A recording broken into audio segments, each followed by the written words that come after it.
How's it going, YouTube family and friends? It's Eclipse Day, so supposedly it's gonna get real dark, and the apocalypse is coming, supposedly. But you know how that be. Us millennials have lived through Y2K, like 3 supposed apocalypses, and I'm still on my cigar grind with the Double Corona 762 Field from Warfighter Tobacco. But sometime this week, I'm going to switch back to pipes. I promise. Because I got a... Well, also pretty soon, hopefully, I'll have a very special pipe coming. I'm not sure when it's going to be done, but I commissioned a pipe. And if you have watched my channel, you saw my Freedom pipe. Well, this one is called my America is Fuck pipe. The goal was to make it as freedom as possible. Like, when you smoke this thing, bald eagles, you exhale bald eagles out into the abyss, or out into the sky.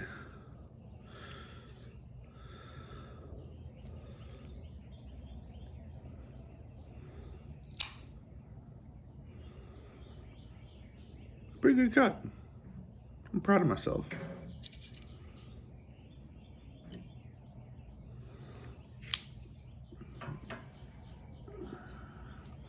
All right, and my favorite part, and I know yours too, is let's get her toasted up.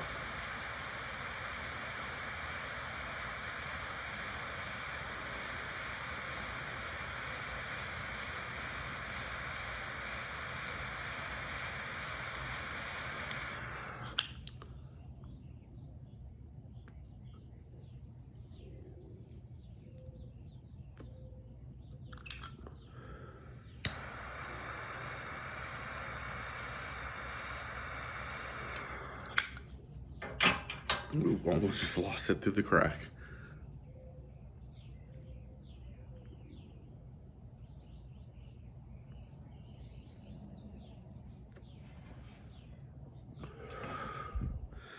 All right, so in case the title didn't give it away, this is gonna be Story of My Life Part 3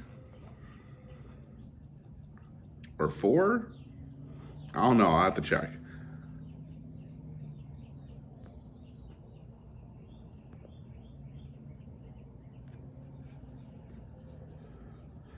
Actually, let me take a pause in the video while I go check to see where I left off in my other video. All right, guys, it is Story of My Life Part 4, and this is the adventures of Wyoming up till now.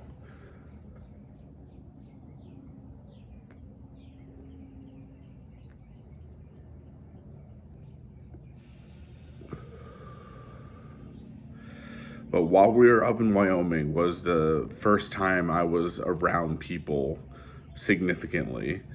And not just for like short periods of time. I mean, I was out at the bar.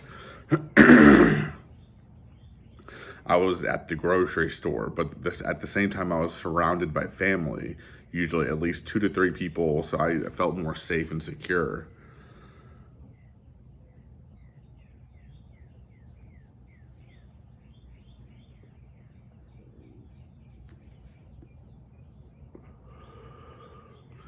And we usually went to the local bar called the Mint, and we played pool, drank shots, and we didn't. Well, I didn't drink any. Well, really, there was only one time someone had like an actual straight shot of liquor. Otherwise, we were having like kamikazes or lemon drops because those were our parents' favorites. And I guess in a sense, we were trying to emulate them. And you know, it was a good time. I was a lot better at pool than I remember being. I guess I was just in that level of drunkenness where the geometry just works in your head, like that scene from The Hangover where Zach Galifianakis is doing the card counting, and it's just like all the equations are just going by, and it's like, I got this, bam.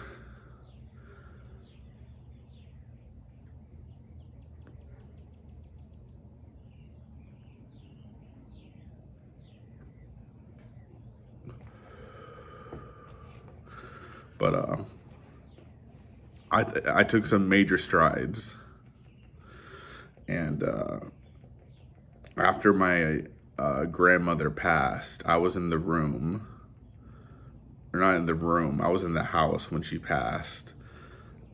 Later that night, the priest of the church that we technically belong to came over and was like asking questions about my grandmother, so he can do the service and a little bit of a eulogy. And he wanted 3 volunteers: someone to read from the Old Testament, someone to read from basically three readings. And you know, I was only a recent believer at the time, but I just was curious about. I asked him what was the reading from the Old Testament, and he said it was Ecclesiastes, and I know I'm saying that wrong because I practiced for days to say it right, and I still fuck it up. And the day before, Francisco had sent me an image of the reading, and I told the priest or pastor, whatever he was, I was like, I have to read that. It is my destiny to read that at my grandmother's funeral because of, you know, it literally being sent to me by a friend the day before. And so he was elated about that.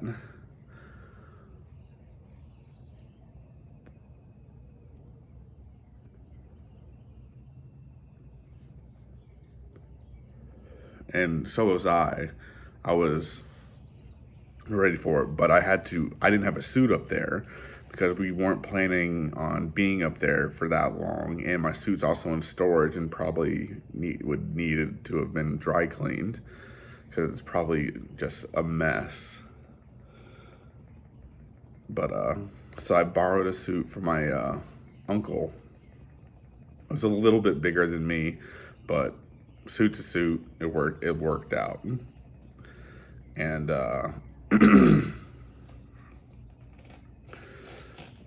when it was finally time to, my mom was peeking through the window. I just saw Marmalade walking along, so Kitty might not be too far behind.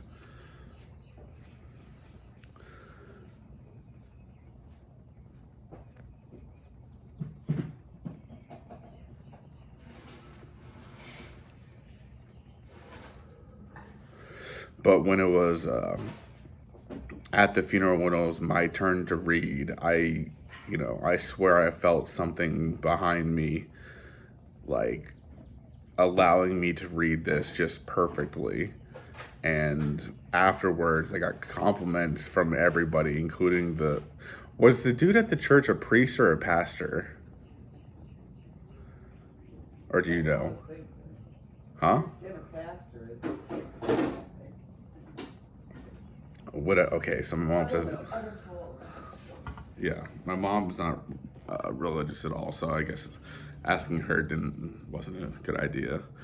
But even he complimented me on it, and like I swear I felt, the spirit go through me during that. And some people may think that's dumb or stupid, but it's what I felt, and I felt my grandmother's presence during it. And then after the service and the actual, the whole funeral was over, we went to the No Name bar and had some drinks. And then I think we finally went back, a couple of us finally went back home and didn't really do much. But the day after was when me and my dad left.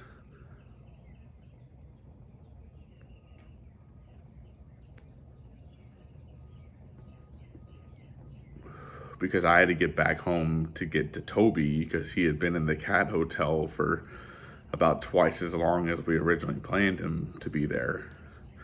And Dad had to get back to work.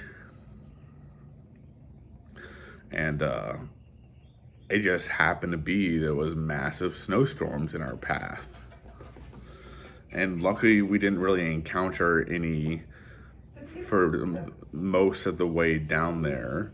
But when we got to Cheyenne, which is on the border between Colorado and Wyoming, it was snowing, it was bad, so we stayed at the Little America Inn. And what was cool about that place was it's a resort, basically, and a truck stop. Each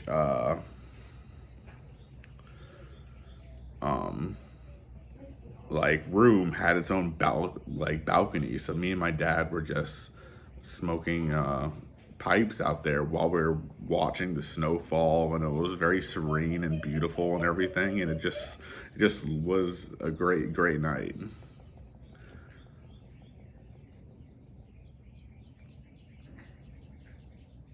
What you doing there?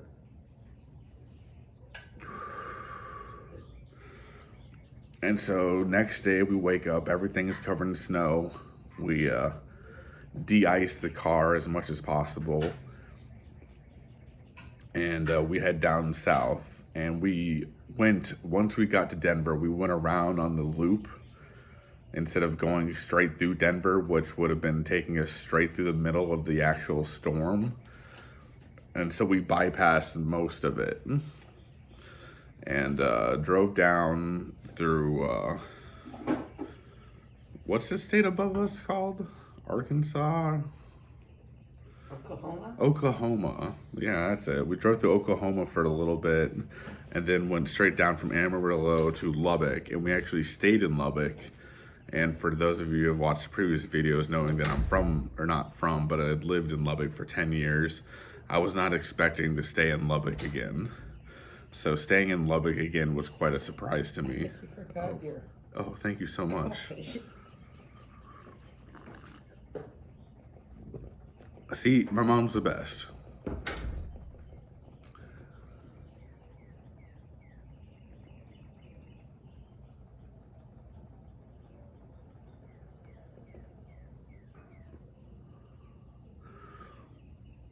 But stayed the night in Lubbock. We went to Outback Steakhouse, and that was the first time I've been to an Outback Steakhouse in forever. And the only reason we went to Outback Steakhouse was because it was within walking distance.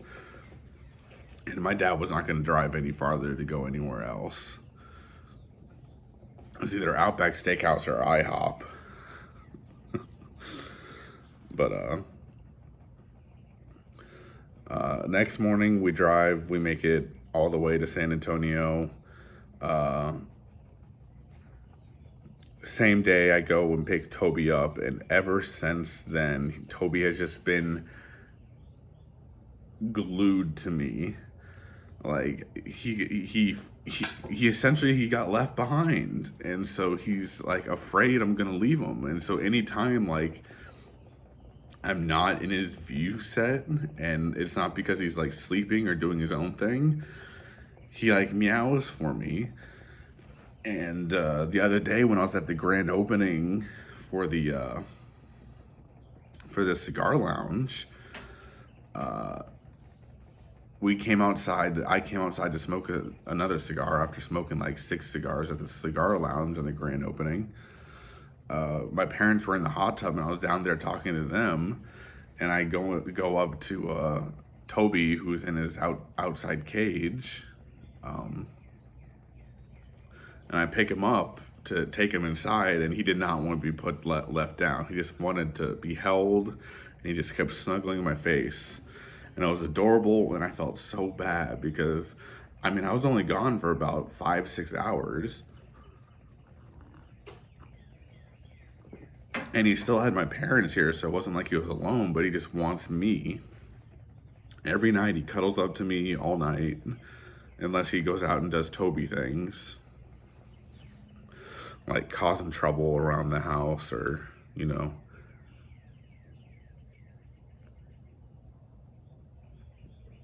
That's a lie. He doesn't cause trouble. The most trouble he causes is if he just throws up somewhere.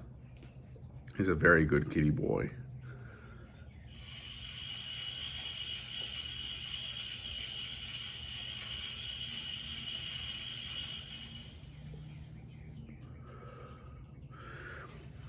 But to rewind a little bit, I was just looking up cigar or like tobacconists in my area, and one popped up like just down the road from me. Yeah, meow.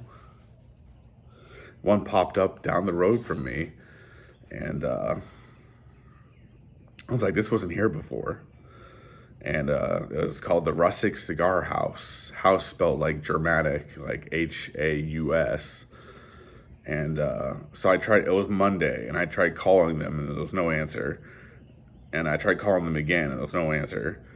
And then I get a text message saying, what is your message? And I was like, who is this? It's like, did you try calling the Rustic Cigar House? And I was like, oh, yeah, I was wondering if you guys sell pipe tobacco. And he got back to me, and apparently I was talking to the owner. He texted me on his private number, or at least a work private number. Oh, one deer is chasing off all the other deer from all the food that just got spit out. It's like there's enough food down there for everybody, literally.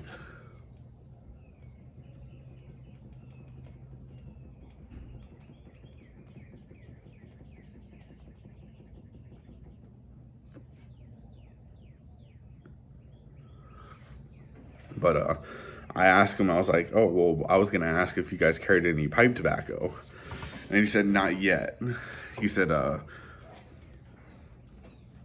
would they plan on carrying pipe tobacco and accessories and stuff like that? He asked for my recommendations on what to carry as well. And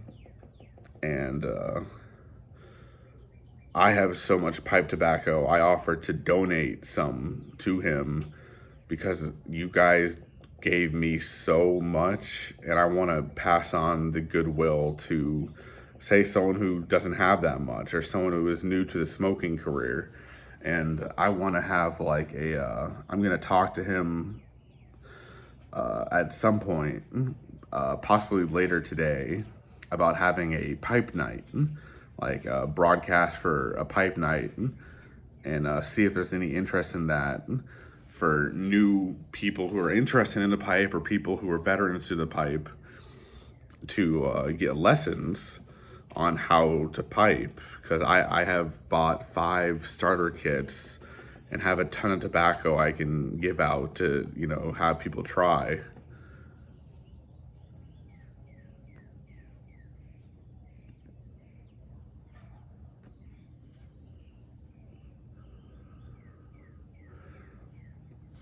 And so that's something I'm probably going to talk to him.